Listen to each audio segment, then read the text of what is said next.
décider qui commencera, n'est-ce pas, parmi les gardiens. Un mot sur ses performances, s'il vous plaît. Oui, elle joue en club au Nigeria et je pense qu'elle a fait un bon championnat. Nous avons suivi toutes ces filles-là.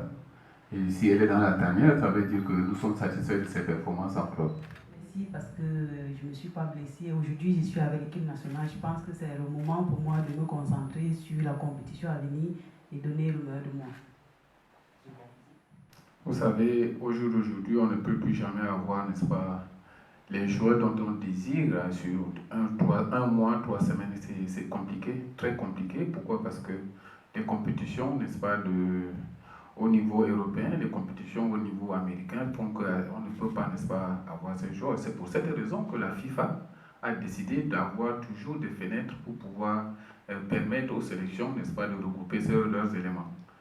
Et maintenant, quand on parle de sélection nationale, on a parlé de sélection, donc ça veut dire que c'est des filles qu'on va piquer et qui sont en forme. Maintenant, on leur inculque juste une philosophie de jeu. C'est-à-dire qu'on fait un plan de jeu et elles doivent s'adapter parce qu'elles jouent le championnat de haut niveau. Donc, une fois que les deux équipes se sont qualifiées pour la Coupe d'Afrique, on s'est dit, et pourquoi pas jouer? Mais pour moi, ça a été un peu stratégique. Stratégique, pourquoi? Parce que nous allons rencontrer le Togo. Togo qui est, n'est-ce pas, une équipe de l'Afrique de l'Ouest.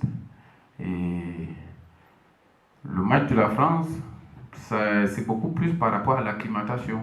On avait, n'est-ce pas, proposé la France et l'Espagne. Nous avons eu cette grâce du président de la FECAFOOT qui nous a obtenu ce match contre la France. C'est un match de prestige. Un match qui nous servira de baromètre pour pouvoir, n'est-ce pas, véritablement savoir où est-ce qu'on se situe. Et je pense que d'ici là, on sera, n'est-ce pas, à pouvoir à 80-90% déjà de nos potentialités. Et c'est des bons matchs de préparation. Et il y a un quatrième en vue pour pouvoir, n'est-ce pas, on va chercher un adversaire plus ou moins moyen qui va nous permettre de peaufiner encore un peu plus, n'est-ce pas, nos gammes afin d'aller, n'est-ce pas, sur le Maroc. Ma question va à l'endroit de Chotadjara. C'est clair que l'objectif, il est clair, c'est de remporter cette CAN. Mais est-ce que vous ne craignez pas certaines équipes? Si oui, quelles sont les équipes que vous craignez? Craindre, c'est trop dit, comme je l'ai dit tout à l'heure. On respecte toutes les équipes qui se sont qualifiées parce qu'on s'est dit, si elles sont à ce niveau, ça veut dire qu'elles ont mérité d'être là. Donc nous allons à la CAN pour donner le meilleur de nous. Mettre en marge tout ce que le coach nous apprend aux entraînements et prouver au peuple camerounais qui n'ont pas tort de nous supporter tous les jours. On sait que vous êtes derrière nous. Ma question est assez simple. Hein. On a le Sénégal, on a la France. On sera à quelques jours du coup d'envoi de la CAN coach. Comment est-ce que vous allez gérer en cas de défaite, en cas de victoire aussi? Nous devons encore travailler. Donc, on ne va pas, n'est-ce pas, jouer la France en disant que c'est la vie ou la mort de Patrice Lumumba. Donc, nous irons jouer un match de foot. Maintenant, c'est un véritable match qui va nous situer. Et je me rappelle, dans un passé peut-être pas lointain, ils nous ont infligé un 6-0. Bon, maintenant, il faut aller en se disant que nous avons, n'est-ce pas, franchi des paliers. Pas un palier, des paliers. Et peut-être pas chanter, n'est-ce pas, aller chanter devant un espace français, nous allons jouer, mais avec nos armes, avec un plan de jeu, n'est-ce pas, qui sera très bien défini. Maintenant, le Sénégal, c'est une équipe qui est qualifiée pour la Coupe d'Afrique. Et quand on est qualifié pour la Coupe d'Afrique, il faudrait qu'on se frotte, n'est-ce pas, à une de ces équipes-là pour, n'est-ce pas, prendre la mesure, prendre la température de ce que ça va être là-bas. Donc, les matchs ont été, n'est-ce pas, choisis à dessein. Et j'ose croire que nous allons présenter des beaux visages, mais le véritable visage, c'est au Maroc qu'on va aller le présenter. Donc ces matchs vont nous servir véritablement de baromètre pour que nous sachions, n'est-ce pas, ce qui reste encore à faire.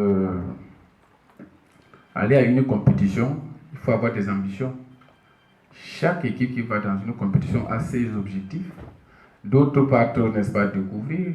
D'autres partent, n'est-ce pas, pour franchir le deuxième, n'est-ce pas, aller au deuxième tour. Mais je dis et je le répète que nous allons, n'est-ce pas, pour la gagne. Et quand on va pour la gagne, on n'a pas peur, n'est-ce pas, d'affronter un X ou un Y. Donc, nous irons pour la gagne. Donc, les matchs de préparation, c'est des matchs, comme on le dit, hein, c'est des matchs d'évaluation.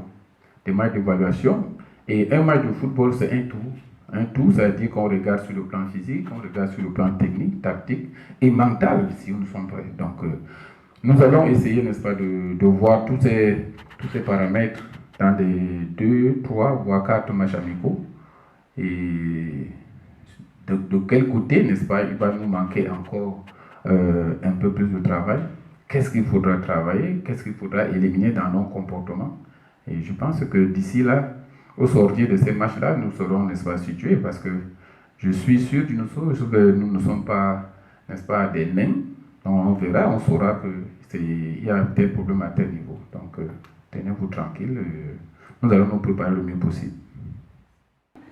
Concernant la réforme, on va dire ça comme ça, de ce qui se passe en ce moment, on voit, c'est assez inédit de constater que vous soyez venu en avion, vous soyez logé dans un hôtel d'un standing supérieur, on vous voit arriver au stade dans le bus des Lions, qui a servi pendant la CAN, alors qu'on sait que dans un passé proche, c'était compliqué à Diarra. C'était vraiment compliqué. Déjà, vous alliez aux entraînements en taxi, et puis même pendant les compétitions, vous n'aviez même pas de bus. Donc là, c'est une véritable révolution. Comment est-ce que vous ressentez ça, Chaka? Merci à Monique pour la question. Aujourd'hui, je vais profiter de l'occasion pour remercier le président de la Fédération camerounaise de football, Samuel Eto'o, parce que dès son arrivée, on a eu beaucoup de changements. Et aujourd'hui, je pense que beaucoup de choses ont changé, comme tu l'as dit. Je me rappelle à l'époque, quand on débutait avec l'équipe nationale, parfois on était obligé de payer nous-mêmes nos transports pour aller aux entraînements. Aujourd'hui, beaucoup de choses ont changé. Et nous dormons même seuls dans des chambres. Donc, c'est des chambres individuelles. C'est vraiment à féliciter. Et j'espère qu'il va continuer comme ça pour rendre l'image du football féminin au plus haut niveau. Le président Samuel Eto'o est arrivé.